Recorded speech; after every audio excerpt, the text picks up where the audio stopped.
good morning কি খবৰ আপোনালোকৰ আশা কৰোঁ সকলোৱে ভালে আছে মোৰ বাৰু ভাল বেয়াৰ মাজত চলি আছে দিয়ক এই দেখছি না আমাৰ ৰুমটো যি ওপৰত আৰু যি গৰম একদম জুই জ্বলি থকা দিয়ে একদম ৰুমটো থাকবা নৰি গৰমত কি কৰিব আৰু একবাৰ ভাবোঁ তলকে যাওঁ নেকি তাৰপিছত ভাবোঁ এইগিলাখান বস্তু বাহানি নিয়া কম কষ্ট হ'ব সেইগিলাখান ভাবি চিন্তিয়া নগ'লোঁ দিয়ক তলত আৰু 2 মাহ মানহে আছে গৰম কিবাকে সহ্য কৰিম আৰু বাবুকেইটা স্কুলত পঠালোঁ বাবুক স্কুলত পঠাই মাত্ৰ কাম কৰি আছোঁ কাম ক'তনো কাম শেষ হ'ব আমাৰ ৰাতিপুৱাৰ পৰা ৰাতিলৈতো কাম চলিয়ে থাকিব যিহেতু আমি গৃহিণীৰ মাজতে ভাবিলোঁ আপোনালোকৰ লগত অলপমান কথা পাতোঁ কলিতাই বাবু স্কুল থৈ মাত্ৰ মানে বজাৰত সোমাব বজাৰত মানে আজি বৃহস্পতিবাৰ আজি মুছলপুৰ বজাৰ বৃহস্পতিবাৰ সোমবাৰে হয় মুছলপুৰ বজাৰ তাৰপিছত এতিয়া মুছলপুৰ বজাৰত সোমাব কি এনে চাই লওঁ বাৰু তাৰপিছত লাহে লাহে ভাত বনাম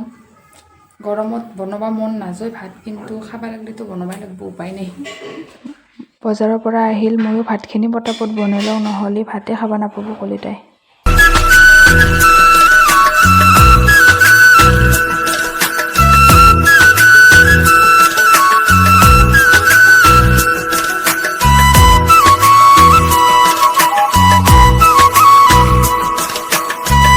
বাবুৰ বাপাকৰ কাৰণে ভাতখিনি সাজি লৈছোঁ আপোনালোকক একো দেখুৱাব নহ'লেও কাৰণ ডিউটি যাব সেইকাৰণে মই ফটাফট বনালোঁ আজি আৰু আকলে ভাত খাব লগা হ'ল এয়া যাব ওলালে ডিউটিৰ কাৰণে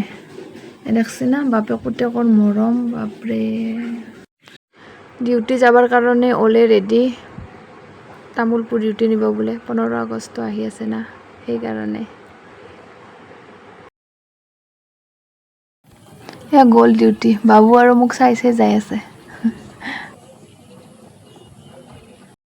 পৰা আহিবৰ পিছতে ফোন আহিছে যে ডিউটি যাব লাগে তাৰপিছত মই সেইকাৰণে ভাতখিনি ফটাফট বনালোঁ আপোনালোকক দেখুৱাব নহ'ল কেনেকৈ বনালোঁ কি বনালোঁ এনেই অলপ দেখাই দিছোঁ আৰু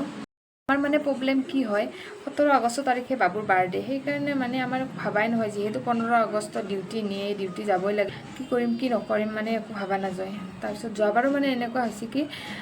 15 আগষ্টৰ কাৰণে ডিউটি লৈ গৈছে তাৰপিছত 16 আগষ্ট ৰাতি 9টা মানত আহি পাইছে আহি পাই কৈছে তুমি মানুহখিনি মাতা 17 আগষ্টৰ দিনা ৰাতিপুৱা বজাৰ কৰিছে তাৰপিছত গধূলি বাৰ্থডে যি কি নহওক মানুহজনৰ ডিউটি গ'ল আজিলৈ বাৰু এৰিছোঁ